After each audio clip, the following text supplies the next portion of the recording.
Bugging out. What's the deal, YouTube? It's your boy Next Gen 720, and I'm back with another video. I know I have not done a video, oh my God, since Saturday. We got Saturday, Monday. It's about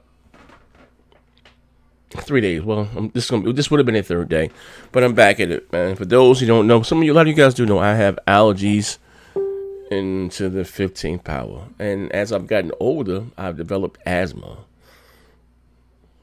from the war on the streets. I got shot one time, and then I developed double pneumonia after I got shot from me laying on my back too long. I got double pneumonia in both my lungs.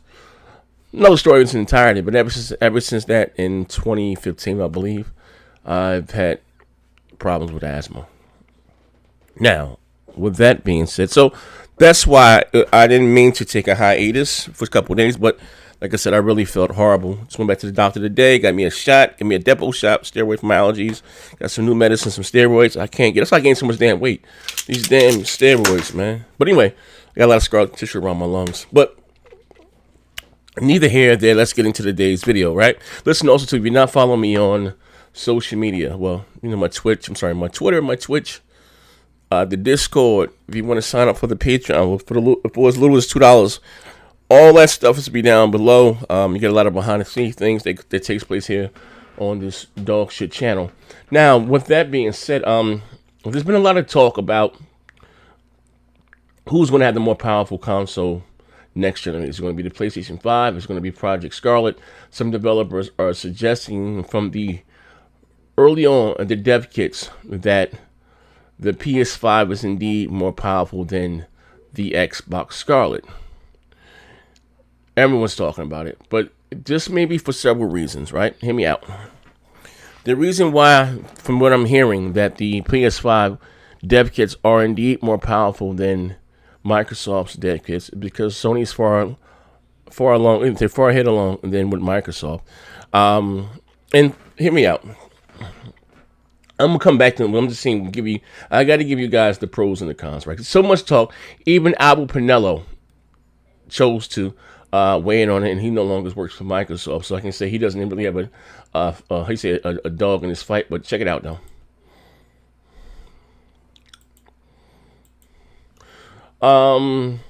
Shout out to Mass Game. He said he said bullshit OG Xbox CPUs. Come on, the clock speeds on the original Xbox, well, they were increased once they found out what Sony speeds were, and they found out they could increase it. But anyway, Albert Penello, so I imagine I would not place any faith in dev kit specs this early. Chipsets aren't even close to being ready. First Scorpio bring up was 12 out of 16, and real dev kits went out in March 2017. X1 and PS4 even later. We sent out max for the Xbox 360 dev kits, meaning very little at this point, to be honest. Now, also, I'm going to go over to this article here from the Note Checkbook. And this is what's coming out from different people within the know, from quote-unquote the hands-on with dev kits, of people within the know, right?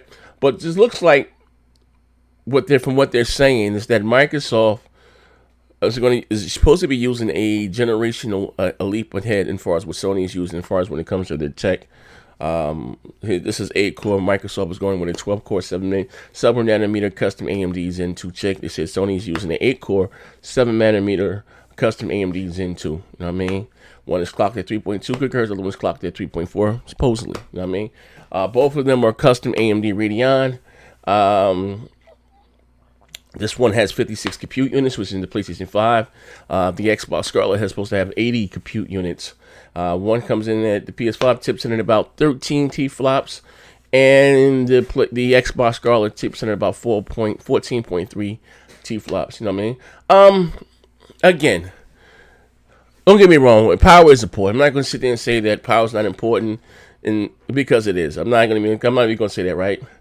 But Sony made it not seem important this generation, what they were able to achieve with the Pro, and we still really haven't seen what the Xbox One X can do. You know what I mean? And again, seeing the type of games that Microsoft is pushing, you guys see here, the Battletoads, the Bleeding Edge, Ori's a beautiful game. You know what I mean? I think Gears 5 is probably the best looking game graphically, the release exclusive wise on the Microsoft platform. But again, Even when they showed Halo Infinite, I wasn't really impressed. Where Sony goes for this more realistic, photorealistic look. Like I keep going back to that, the Last of Us 2 demo, and when she's running around shooting the arrow, and then she gets into close combat and stabs the woman in the neck and hit the other guy in the jaw with the what's it, a pickaxe or a hammer. My God, it's breathtaking. Oh, when that one scene, he out there torturing that woman, right? The Chinese lady with the bald head, and shoots it down like it's bananas, you know what I mean? And it also, like I said, it comes down to talent. I am predicting this, right? Even if the Xbox or the next generation Xbox Scarlett isn't more powerful than the PlayStation 5, it won't be by much. And vice versa. If the PlayStation 5 turns out to be, because none of these chips are yet final. None of them are.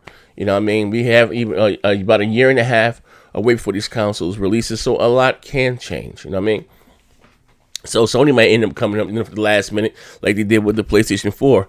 The developers thought they had 4 gigabytes of GDDR5. Come to find out the last minute, Sony upped it to 8. You know what I mean? So, again, a lot can change between now and then. But again, it all comes down to the game. At the launch, everyone's going to be, about who got the most powerful, who's going to have the quote-unquote the better version of the multiplats. I don't expect Sony to come out with their, to launch with their heavy hitters at launch. And neither when Microsoft is talking about no generation left behind, they are launching with Halo Infinite. Not really my cup of tea. I know some people are going goo gaga about the new art style, or how you throw back to the old art style. But when I seen it again, it didn't scream next generation. Like when we saw The Last of Us 2 and Ghost of Tsushima here on my platform, people were arguing, no way in hell that's the PS4 Pro. That got to be the PlayStation 5. You know what I mean? So one thing I give Sony credit for, they know how to deliver. What I mean by that, I'll take you back to God of War. The best scene of the game to me is when the stranger Boulder was knocking at the door and Kratos comes out, leave my home. I was like, yo, pause. I got goosebumps, literally. You know what I mean? And then when that one scene when he rides back to his little hut, right? To his little shack in the back, taking a ride back to the shack to get the blades, right? And like, oh my God, you know what I mean? That's one thing I give credit Sony for. They know how to draw you in with the cinematic experience, and Microsoft not so much so. I haven't got the goosebumps and the chills. Maybe since Gears of War 2. Which one, that Don or his wife died? One of those, right? I mean, that was, they kind of pulled at the heartstrings. Sony does a great job in doing that. And again, if Microsoft's talking about no generation left behind, what's going to happen with Sony? They're going to cut off the tie, and they're going to be developing games strictly for the PlayStation 5 to take advantage of all of the hardware. And I know Microsoft said, you know what I mean, there's going to be some software in place to tell what consoles you're running on, like they do with the X or what they do with the S. But still, that's not going to beat something native, which is in the hardware thing, something that's developed from the ground up to take advantage of all the bells and whistles. That's not going to happen. But anyway, this is your boy NextGen720. Let me know what you think in the comment section down below. I will be trying to come back with a show later on, but this is, me getting back at what our Penello weighs in on a console. Or what are your thoughts about that?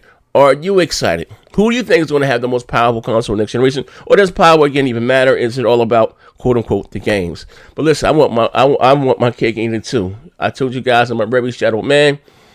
Shallow man, I would take beauty before brains. The American way, man.